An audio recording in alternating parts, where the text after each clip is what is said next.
Welcome back, everybody. Today's video is going to be about the ground beef and cabbage recipe from our packet of enrichment materials. I've put together all of the ingredients here. As you can see, we have our cabbage. I had a green cabbage that wasn't very big and it calls for a large cabbage, so I'm also going to use this purple one. We have one yellow onion, but we did end up adding a second onion because there was so much cabbage and meat, we wanted more onion in it. And then we have a pound of ground beef. We had a bunch of beef in our freezer. We buy it from our neighbor who grazes his cattle on our property, so we know where that meat came from, which is awesome. And then the recipe calls for a 14.5 ounce can of diced tomatoes with juice, and we had some tomato sauce left from last summer's tomatoes, so it's a pint jar there that we're going to use for the recipe. Lastly, I had a leek in the fridge and I want to use it, so we're going to throw that in too. And leeks are an allium, so they're closely related to garlic and onion, and I think they're going to go nicely in this dish. One thing I just want to point out before we get too far into this recipe, I have encouraged you guys to use the ingredients you have on hand and try to get creative with some of these. This dish is pretty close to one that is a family recipe for me. We do a lot of cabbage and meat or greens, often with some kind of sausage or other meat in them in Creole cooking. And so any kind of greens that you have, collard greens, kale, all kinds of wonderful winter greens are good in this dish. And then same thing with meat. We're using ground beef here, but sausage is another great idea. If you have ground lamb or deer, venison, game meat, all of that would be very good as well. It's all in the spices, which is what we're going to talk about next. Here I have all the different ingredients that we're going to use in our spices laid out. So we have salt, pepper, a spice blend called 21 Seasoning Salute from Trader Joe's that I really like. There's a Creole blend of spices there that I'll tell you more about when we add them to the dish. And then here we have a mixture of spices from our herb drawer. The recipe calls for Italian seasoning, so I have taken these herbs that we buy in bulk because it's more affordable, and I've mixed them together, and we're going to grind them up with our little mortar and pestle. For a nice flavorful Italian seasoning blend, I'm combining basil, oregano, rosemary, parsley, tarragon, marjoram, and thyme. I arranged them in this picture from the ones that I put the most of to the one I put the least of, just to give you an idea of the ratio I'm using.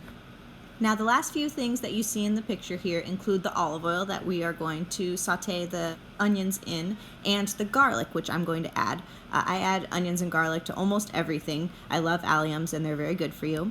And then I have some bay leaves on the cutting board there next to the garlic, another great herb that is really common in a lot of Creole cooking. We will not eat those, but they add a lot of flavor to the recipe. Now the first thing that we need to do here is cut the onion. The easiest way to start is to cut the ends off like you can see me doing here, and then cut it in half, and that's going to make it a lot easier to peel that outer dry layer of onion skin away. And there are lots of different ways to cut an onion, but some are more efficient than others. And so you'll see me demonstrating how I would cut this onion here, and in a moment Mr. Finfrock will demonstrate how he cuts an onion. And I'm really glad that we made this video because it gave me a chance to really watch how he cuts an onion, and I discovered that I think his way is faster and easier, so I'm going to use that way from now on. You'll notice here that there's a bad spot in this onion, but that's okay, no big deal. We're just going to cut it out and we're going to use the rest of the onion so we don't have to waste the whole thing. Now, if you don't have a ton of experience chopping vegetables, what I will say is that the sharper your knife is, the better. So you can see here that I really like my big knife, but whatever knife size you have should work. We just want to try and make sure that it's the sharpest one that you've got. That way you don't have to apply too much extra pressure as you're cutting, because that's when it gets dangerous and the knife can slip and cut you. Now you may have noticed that I am not a very tidy chef. I tend to make a bit of a mess when I cook, so don't copy that part of my cooking skill, but maybe that's a little less intimidating if you haven't done this before. I've been cooking a long time and I still make a mess when I cook, so. Now you can see here Mr. Finfrock demonstrating how he would cut this onion, and he's cutting it in widthwise first and then going back and cutting it lengthwise to dice it. I did the opposite, and this way seems a little bit easier to hold in place and a little bit easier to get those nice fine onion slices that we're looking for. So I like this way better. It's official. Next we're going to add the garlic, and a little quick tip here To help you open the garlic, if you smash it with the edge of your knife, like you just saw me do, and I'll do it again in a moment here, then that breaks the peel of the garlic away and makes it a little bit easier to peel off. And then you can dice it up into small chunks like you can see here, and we will add that into the pan with our onion and saute it up till it gets a little bit translucent. So the recipe has you add everything in at once, and you can definitely do that. It just means you would do all of this chopping prep work ahead of time and put it all aside and then throw it in the pot all at the same time. I am sauteing the garlic and the onions in the pan by themselves first and then putting them in the pot with the rest of the ingredients. That's just the order I normally do things in. It'll just mean slightly less cook time at the end once everything's in the pot.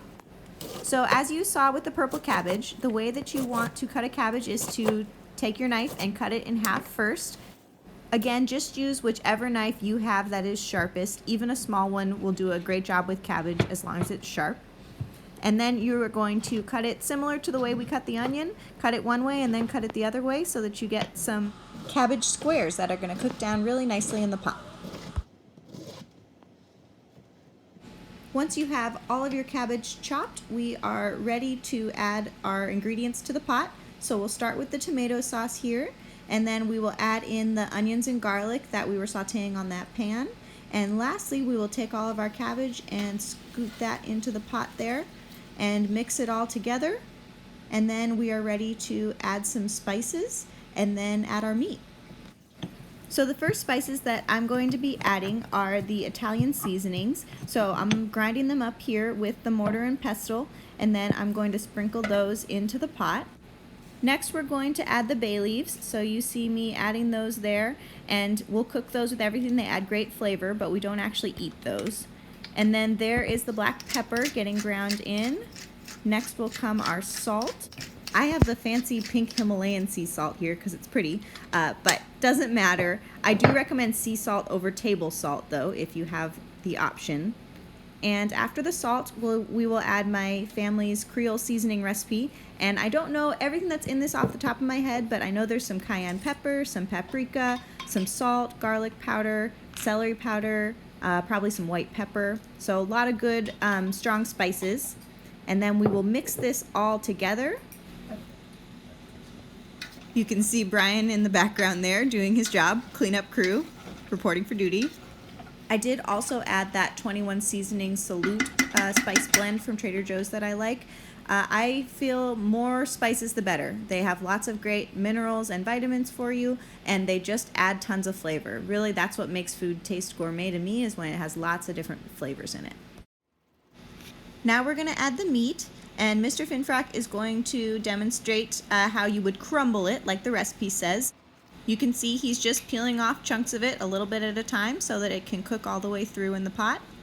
And then I'm demonstrating how you can do it if you don't want to put the raw meat on your hands. I didn't feel like that, so I'm using my spatula to chop it up. This is another option.